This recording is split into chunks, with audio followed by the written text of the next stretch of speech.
Hello future doctors, कैसे हैं आप लोग बेटा। तो अब बात कर रहे हैं मास्टरमाइंड ऑफ द सेल।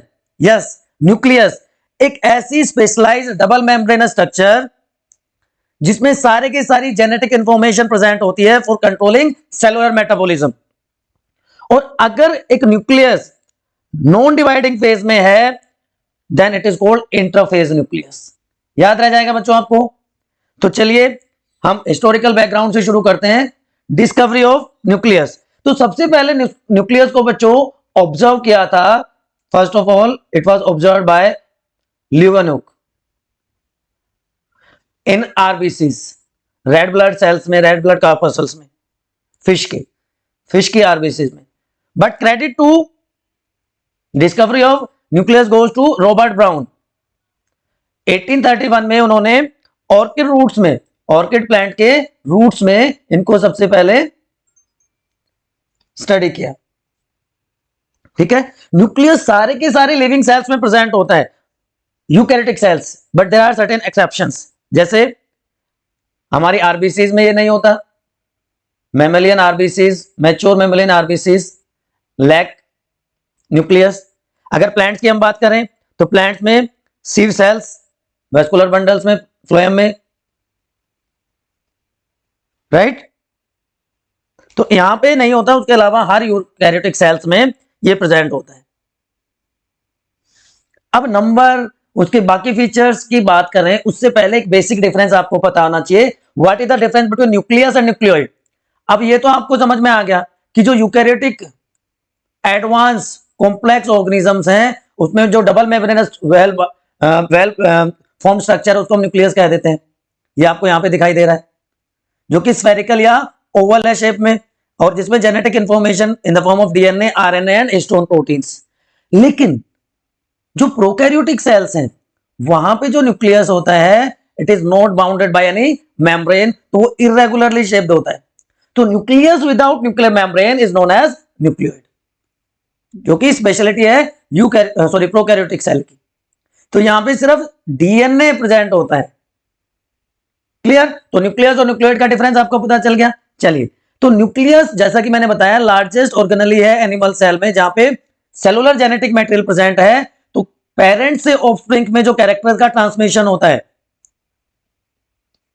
वो इसी न्यूक्लियस में जो genetic material DNA, histone proteins present हैं उनकी हेल्प से होता है। दूसरा इंपॉर्टेंट फीचर, अगर इसके हम शेप साइज की बात कर लें, डायमीटर्स की अगर हम बात कर लें, तो जो इंटरफेज न्यूक्लियस होता है ना, अभी मैंने बताया था ना इंटरफेज कौन सा न्यूक्लियस होता है। So interphase nucleus is generally 5 to 25 mu metre in diameter, right. तो ये एक एवरेज वैल्यू आपको यहां पे दिख रही है। और शेप की अगर हम बात करें तो शेप वेरी करती है अलग अलग। It can be rounded in outline, spherical भी हो सकता है, ओवल भी हो सकता है, एलिप्टिकल भी हो सकता है। Disc shape nucleus are also reported in squamous epithelium. आपने ऑलरेडी पढ़ा हुआ है ना, स्क्वेमस एपिथेलियम, वहां पे डिस्क शेप न्यूक्लियस होता है। अब अगला पैरामीटर क्या हो जाएगा। ये तीनों की तो हमने बात कर ली कि लार्जेस्ट है, ये डायमीटर हो गया, ये इसकी शेप हो गई, ये इसका साइज हो गया। अब आप देख रहे होगे कि प्लांट सेल और एनिमल सेल का अगर मैं डिफरेंस आपको बताऊं तो प्लांट सेल में जो न्यूक्लियस है वो पेरिफेरल होता है due to presence of vacuole. तो वैक्यूल क्योंकि 70 to 90% स्पेस ऑक्यूपाई कर लेते हैं किसी भी प्लांट सेल का, तो न्यूक्लियस को पुश कर देते हैं टुवर्ड्स पेरिफेरी। लेकिन किसी भी एनिमल सेल में न्यूक्लियस सेंट्रलाइज पोजीशन ऑक्यूपाई करता है, as you can see here also. So nucleus is centralise in case of animal cell. Clear. ये बेसिक डिफरेंस भी आपको समझ में आ गया होगा कि प्लांट सेल में क्यों साइड वाइज हो जाता है और एनिमल सेल में क्यों सेंट्रलाइज्ड है। अब नंबर भी वेरी करता है। Number of nucleus, normally cells are uninucleated. Uninucleated का मतलब बच्चों सिर्फ एक न्यूक्लियस प्रेजेंट है, बट पैरामीशियम में 2 न्यूक्लियाई होते हैं, मैक्रो एंड माइक्रो। तो पैरामीशियम में 2 न्यूक्लियस प्रेजेंट है। मैक्रोन्यूक्लियस मेटाबॉलिक एक्टिविटीज को कंट्रोल करता है और माइक्रोन्यूक्लियस रिप्रोडक्शन में हेल्प करता है, जो जेनेटिक इंफॉर्मेशन उसको ट्रांसफर करने में हेल्प करता है। तो पैरामीशियम में कैसा हो गया, बाइन्यूक्लिएट। मल्टीन्यूक्लिएटेड, जब मल्टीन्यूक्लिएटेड हो, न्यूक्लियस बहुत सारे हो, तो इसको सिंथेटिकल न्यूक्लियस भी कहा जाता है, सिंथेटिकल मल्टीन्यूक्लिएटेड। ठीक है, तो अगर हम एस्कैरिस की बात करें तो उसके एपिडर्मिस में बहुत सारे होते हैं। प्लांट्स में इनको क्या कह देंगे, सिंथेटिकल न्यूक्लियस को प्लांट में क्या कह दिया जाता है, या फंजाई में क्या कह दिया जाता है, सिनोसाइटिक। राइट, तो बहुत सारे एग्जांपल्स हैं। उसके बाद बात आती है बच्चों कि ऐसे सेल्स जो मैंने अभी आपको बताया लाइक ह्यूमन आरबीसी, जिनमें न्यूक्लियस होता ही नहीं है, सिव सेल्स प्लांट्स में जिनमें न्यूक्लियस होता ही नहीं है। और ये मल्टीन्यूक्लिएटेड की बात हो गई, यहां पे आप देख पा रहे होंगे मल्टीन्यूक्लिएटेड है, skeletal muscle cells. So they are main characteristic और features of a nucleated cell. अब अल्ट्रा स्ट्रक्चर की अगर हम बात करते हैं तो ये 5 स्ट्रक्चर मेनली दिखाई देती है। सबसे पहले न्यूक्लियर एनवलप, उसके बाद nucleoplasm, nuclear matrix, nucleolus and chromatin material. Chromosomes को अलग से भी हम डिटेल में डिस्कस करेंगे, तो यहां पे जब एक इंट्रोडक्शन आपको दिया जाएगा। तो स्टार्ट करते हैं। First thing first, nuclear envelope. Envelope से ही आपको पता चल रहा है कवरिंग है, आउटरमोस्ट कवरिंग को हम क्या कहते हैं, न्यूक्लियर एनवलप। तो ये 2 लेयर से मिलकर बना होता है। इस तरह से मैं एक सेक्शन बना रहा हूं, बीच का जो एरिया है that is known as nuclear pore, और ये outer and inner nuclear membrane, outer membrane and inner nuclear membrane. Clear, इनके बीच में जो गैप प्रेजेंट होगा, जो स्पेस होगा, उसको पेरी न्यूक्लियर स्पेस कहा जाएगा। आपको डायग्राम में भी दिख रहा है, ये इनर मेम्ब्रेन, ये आउटर मेम्ब्रेन, दोनों के बीच का जो गैप है that is peri nuclear space. Each membrane is generally 60 to 90 angstrom thick. Inner membrane smooth होती है as compare to outer membrane, right. Outer membrane में भी स्मूथ, और इसके ऊपर राइबोसोम्स हो सकते हैं, इसके ऊपर राइबोसोम्स हो सकते हैं, तो उस केस में स्मूथ नहीं होगी। पेरिन्यूक्लियर स्पेस कितना होगा, 100 to 150 एंगस्ट्रोम तक ये स्पेस होता है। Outer membrane is connected with endoplasmic reticulum. तो जो न्यूक्लियर एनवलप है बच्चों, उसमें ये जो पोर्स हैं, जो गैप्स हैं, न्यूक्लियर पोर्स जिनको हम कहते हैं, ये मटेरियल एक्सचेंज में, इंफॉर्मेशन एक्सचेंज में हेल्प करते हैं। न्यूक्लियर पोर का स्ट्रक्चर कोई इतना सिंपल नहीं होता, उसमें भी डायफ्राम हो सकता है, उसमें भी सेप्टम हो सकता है, एनुलाई सर्कुलर स्ट्रक्चर्स होते हैं, यहाँ पे साइड वाइज यहाँ पे एनुलाई प्रेजेंट होते हैं, बट वो सब इतना डिटेल में हमें जाने की जरूरत नहीं है। ठीक है, तो न्यूक्लियर पोर का फंक्शन आपको ध्यान रखना है। न्यूक्लियर पोर करता क्या है, पैसेज ऑफ सब्सटेंसेस, ठीक है ना, मटेरियल एक्सचेंज में इसका इंपॉर्टेंट रोल है। तो आउटर कवरिंग की हमने बात कर ली। उसके बाद जो साइटोप्लाज्म है न्यूक्लियस का, उसको कह देते हैं बच्चों न्यूक्लियोप्लाज्म, सिंपल वर्ड्स में। ठीक है, तो ट्रांसपेरेंट सेमी फ्लूइड, ट्रांसपेरेंट भी है, सेमी फ्लूइड भी है, और कोलाइडल सब्सटेंसेस इसमें प्रेजेंट होते हैं। ठीक है, अब इसमें न्यूक्लियोसाइड्स और बहुत सारे एंजाइम्स होते हैं। Nucleoplasm contain nucleosides plus enzyme. अब ये क्या करेगा जी, और कौन से एंजाइम इसमें प्रेजेंट होंगे, तो अगर हम एंजाइम्स के नाम की बात करें तो डीएनए पॉलीमरेज, आरएनए पॉलीमरेज, या पॉलीमरेज एंजाइम सिंपली आप लिख सकते हैं। DNA and RNA polymerase mainly जो एंजाइम्स है यहां पे प्रेजेंट होते हैं। ये क्यों जरूरी है, these enzymes are required for synthesis of RNA and DNA. Protein जो न्यूक्लियोप्लाज्म में प्रेजेंट होंगे, यहां पे कुछ अमाउंट प्रोटीन्स का भी हो सकता है, तो इसके अलावा, इनके अलावा यहां पे प्रोटीन्स भी प्रेजेंट हो सकते हैं, and these protein helps in spindle formation. तो ये न्यूक्लियोप्लाज्म की बात होगी। तो सबसे पहले हमने कवरिंग की बात करी, उनके बीच के गैप्स की बात कर ली। अब हम साइटोप्लाज्म की बात, मतलब न्यूक्लियस के साइटोप्लाज्म की बात कर रहे हैं। अब साइटोप्लाज्म और न्यूक्लियर प्लाज्म में कुछ डिफरेंसेस भी हैं कि ये न्यूक्लियस के अंदर प्रेजेंट है, अभी अभी मैंने आपको बताया। ये न्यूक्लियस के बाहर का जो पूरा एरिया है उसको कहते हैं न्यूक्लियोप्लाज्म। सिर्फ यूकैरियोटिक सेल में होगा, लेकिन साइटोप्लाज्म तो हर सेल का होता है, चाहे वो प्रोकैरियोटिक है चाहे वो यूकैरियोटिक सेल है। यहां पे ये सारे फंक्शंस डीएनए डिपेंडेंट प्रोसेसेस, क्योंकि डीएनए, आरएनए, प्रोटीन्स ये सारे प्रेजेंट है यहाँ पे। और साइटोप्लाज्म में प्रोटीन की मॉडिफिकेशन होती है, कि हमने पढ़ा था ना डीएनए से मैसेंजर आरएनए की फॉर्मेशन हो जाती है। तो ये प्रोसेसिंग कहां होती है? सेल के साइटोप्लाज्म में होती है। एमआरएनए से प्रोटीन की जो फॉर्मेशन है यूकैरियोटिक सेल्स में। दो मेम्ब्रेन है, आउटर एंड इनर मेम्ब्रेन। यहाँ पे बाइलिपिड मेम्ब्रेन होती है जिसके बीच में प्रोटीन्स होते हैं दो टाइप के। साइटोप्लाज्मिक स्ट्रीमिंग मतलब जो मूवमेंट है न्यूक्लियोप्लाज्म का वो रिपोर्ट नहीं किया गया है, लेकिन यहाँ पे फ्लिप फ्लॉप मूवमेंट हमें पता है, लिपिड जो है फ्लिप फ्लॉप मूवमेंट करते हैं। और ये इसका जो नेटवर्क है उसको हम मैट्रिक्स कहेंगे, और ये साइटोस्केलेटन कहलाता है, जिसमें माइक्रोट्यूब्यूल्स, माइक्रोफिलामेंट्स प्रेजेंट होते हैं। इसके भी आगे हम बात करने वाले हैं। So in spite of so many differences there are certain similarities also, कि भाई लोगों में डिफरेंसेस होते हैं तो कुछ सिमिलरिटीज भी तो होती हैं। तो इसी तरह न्यूक्लियोप्लाज्म और साइटोप्लाज्म में भी कुछ सिमिलरिटीज हैं, कि दोनों की जो आयोनिक कंपोजिशन है वो लगभग एक जैसी है, दोनों मेम्ब्रेन बाउंड स्ट्रक्चर्स हैं, दोनों में जो मैट्रिक्स है जो उसमें हाईली जेनेटिनस स्ट्रक्चर्स प्रेजेंट होती है। ठीक है बच्चों मेरे, तो ये न्यूक्लियोप्लाज्म और साइटोप्लाज्म का डिफरेंस हो गया। अब मैट्रिक्स की बात कर लेते हैं। न्यूक्लियस का मैट्रिक्स ये क्या होता है जी? It is a fine network of fibrils, network of fine fibres, fibrils भी कह सकते हो, जो किसके बने होते हैं? एसिड प्रोटीन के, एसिडिक प्रोटीन्स के। और ये क्या करते हैं? Acts as scaffold of protein, जो फोल्डिंग है प्रोटीन की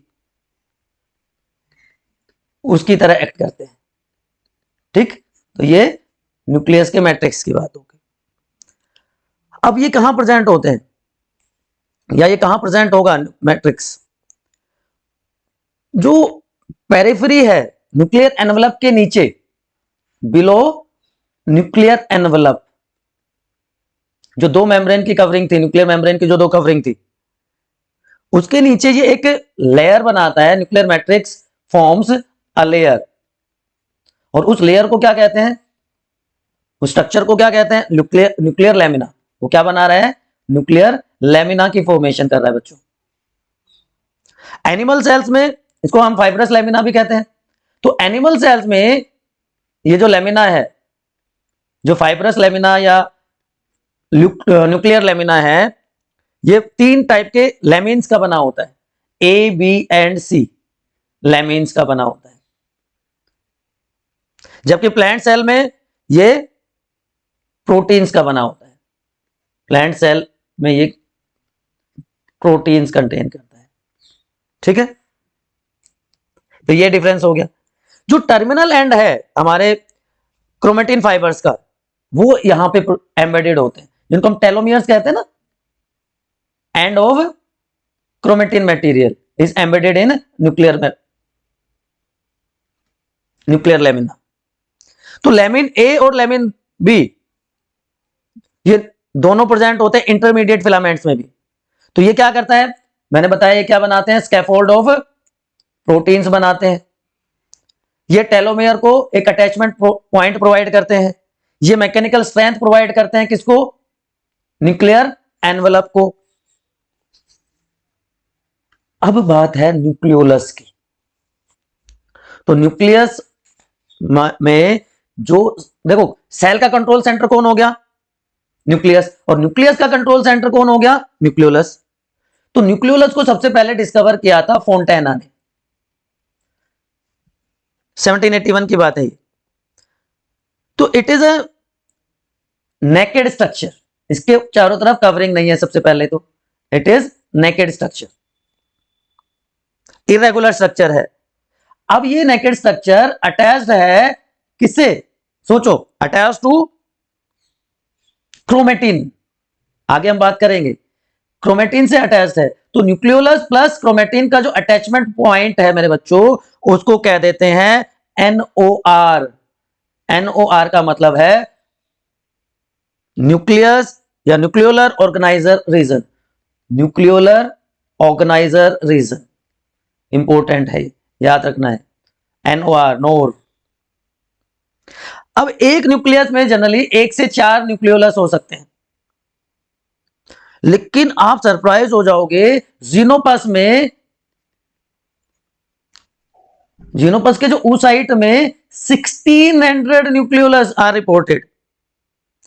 तो ये नेकेड स्ट्रक्चर है, इसलिए ये डायरेक्ट कांटेक्ट में है किसके, न्यूक्लियोप्लाज्म के, क्योंकि बाकी सारा तो क्या है, न्यूक्लियोप्लाज्म है, सो it is in direct contact with nucleoplasm. अब इसकी जो स्ट्रक्चर है, क्योंकि मेम्ब्रेन नहीं है, कोई भी कवरिंग नहीं है, तो कैल्शियम जो है इसको, इसकी स्ट्रक्चर को मेंटेन रखने में हेल्प करता है। ये वो साइट है जहां पे राइबोसोमल आरएनए, आरआरएनए की डेवलपमेंट होती है, उसकी फॉर्मेशन होती है। Ribosomal RNA formation development occurs here. ये राइबोसोम के दोनों कंपोनेंट्स जो है उनकी formation, larger subunit smaller subunit, उनकी फॉर्मेशन करता है। इट स्टोर न्यूक्लियोप्रोटीन्स, स्टोरेज में भी हेल्पफुल है, ठीक है। And during nuclear division it helps in spindle formation. तो ये 4 काम ये मेनली करता है बच्चों, न्यूक्लियोलस, याद रह जाएगा आपको। चलिए उसके बाद हम बात कर लेते हैं किसकी, तो अब आपको पता चल गया न्यूक्लियस और न्यूक्लियोलस का डिफरेंस, कि जो सेल का कंट्रोल सेंटर है उसको हम न्यूक्लियस कहते हैं, लेकिन जो कि मेम्ब्रेन बाउंड स्ट्रक्चर है, 2 मेम्ब्रेन है, लेकिन जो न्यूक्लियस का सेंट्रल पॉइंट है, जो न्यूक्लियस की फंक्शनिंग को रेगुलेट करता है, वो क्या है, न्यूक्लियोलस है। ये विदाउट मेम्ब्रेन है, नेकेड स्ट्रक्चर होती है। ये राइबोसोम के सिंथेसिस से मेनली रिलेटेड होता है, स्पिंडल फॉर्मेशन में हेल्प करता है। अब क्रोमेटिन की बात करते हैं। Hereditary genetic, hereditary DNA complex, जिसके में साथ में प्रोटीन्स भी प्रेजेंट हैं, वो क्या कहलाता है, क्रोमेटिन। क्योंकि जो बेसिक डाइज के साथ ये कलर रिएक्शन देता है, ठीक है। तो क्रोमा, क्रोमा का मतलब कलर, और फ्लेमिंग ने इसको सबसे पहले ये नाम दिया। अब ये एक नेटवर्क बना देता है, क्योंकि 2 ओवरलैपिंग कोइल्ड फाइबर्स के फॉर्म में प्रेजेंट होता है, इसकी वजह से इसको इस तरह से मान लीजिए 2 कोइल स्ट्रक्चर है, तो इसको क्रोमेटिन रेटिकुलम भी कहा जाता है। कहीं ये वर्ड आ जाए तो आपको कंफ्यूज नहीं होना है।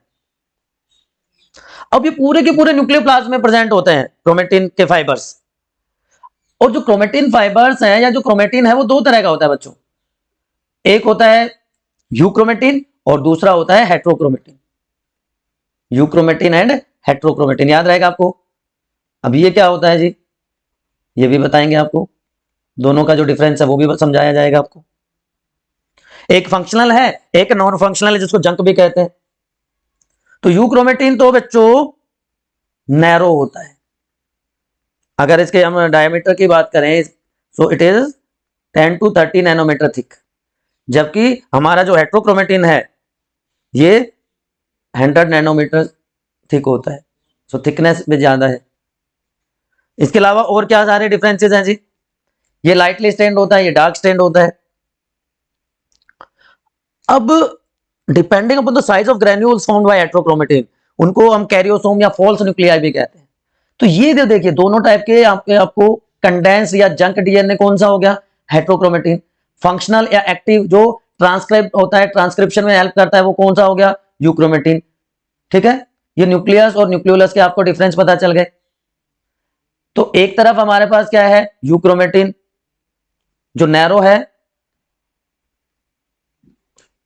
थिन है, लाइटली स्टेन्ड है, उसके अलावा एक्टिव जीन्स इसमें प्रेजेंट होते हैं, ये पॉइंट्स हैं सारे के सारे, ठीक है ना। ट्रांसक्रिप्शन में हेल्प करता है, हेल्प्स इन ट्रांसक्रिप्शन, जो मैसेंजर आरएनए के फॉर्मेशन है उसमें हेल्प करता है। इसका रेप्लिकेशन जल्दी होता है, कॉपीज बनती हैं, एक तरह से हम कह सकते हैं। जबकि अगर हम इसको कंपेयर करें हेट्रोक्रोमेटिन के साथ, तो ये थिक है, वाइड है, अब 100 नैनोमीटर या उससे बड़ा होता है, डार्कली स्टेन्ड होता है, नॉन फंक्शनल है, इसलिए इसको जंक डीएनए भी कहते हैं। इसमें एक्टिव जीन्स नहीं होते, no active gene is present. Replication इसका लेट होता है, replication during S phase, synthetic phase of cell cycle, during S phase. और ट्रांसक्रिप्शन में रोल होगा इसका, बताओ, any role in transcription? Heterochromatin में ट्रांसक्रिप्शन नहीं होता है बच्चों। तो ये दोनों के बीच का डिफरेंस हो गया बेटा। अब ये कुछ चीज आपको यहां पे दिखाई दे रहा है, ये क्या करना होता है इसका, ये आपका स्टडी डेस्टिनेशन है ना, आपको याद है, ये स्टडी डेस्टिनेशन है आपका। तो आपको सब्सक्राइब, लाइक, शेयर, कमेंट करते रहना है, क्योंकि हम आपके लिए इतनी मेहनत करते हैं। रिटर्न में हमें क्या चाहिए कि बच्चों को पसंद आए, उनके डाउट्स हम क्लियर कर पाए, ठीक। तो ये पार्ट्स होते हैं बेटा, different parts of what you से न्यूक्लियस। अब फंक्शंस की बात करें तो आई डोंट थिंक कि अलग से फंक्शंस आपको बताने चाहिए, बट स्टिल चलिए मैं बता देता हूं आपको फंक्शंस ऑफ न्यूक्लियस, कि एसेंशियल और इंटीग्रल पार्ट है किसी भी यूकैरियोटिक सेल का, है ना। तो ये जितने अलग अलग पार्ट्स हमने देखे, वो सारे फंक्शन कौन परफॉर्म करता है? न्यूक्लियस परफॉर्म करता है, कंट्रोल सेंटर है ऑफ ए सेल, ठीक। राइबोसोम की सिंथेसिस यही हुई न्यूक्लियोलस में, ट्रांसक्रिप्शन हुआ, ट्रांसलेशन होता है, राइट। सेल की ग्रोथ, डेवलपमेंट, मेंटेनेंस, उसके लिए रेस्पॉन्सिबल होता है। सारी की सारी सेलुलर एक्टिविटी, सेल की रेप्लिकेशन, ये सारे के सारे फंक्शन कौन परफॉर्म करता है? न्यूक्लियस। जब हमने कह दिया कि कंट्रोल सेंटर है सेल का, तो सब कुछ आ गया बेटा इनडायरेक्टली इसमें, ठीक। अब ये जो आपको दिख रही है क्या है, क्या है ये बताओ? दीज आर क्रोमोसोम्स, है ना। रोल शेप स्ट्रक्चर है कि न्यूक्लियस में क्या है, ये क्रोमेटिन फाइबर्स होते हैं। ये क्रोमेटिन फाइबर्स, जिसको हम क्रोमेटिन मेटेरियल भी कहते हैं, सेल डिवीजन के टाइम पर कंडेंस होकर थिक हो जाते हैं और एक रोड शेप स्ट्रक्चर बना लेते हैं। उस रोड शेप स्ट्रक्चर को कहते हैं chromosomes. Number of chromosome are fixed for a particular species. जैसे ह्यूमन बीइंग्स में 23 पेयर्स या 46 क्रोमोसोम्स होते हैं, राइट। तो क्रोमोसोम्स की बात भी हम करेंगे। हर क्रोमोसोम में 2 क्रोमेटिड होती हैं।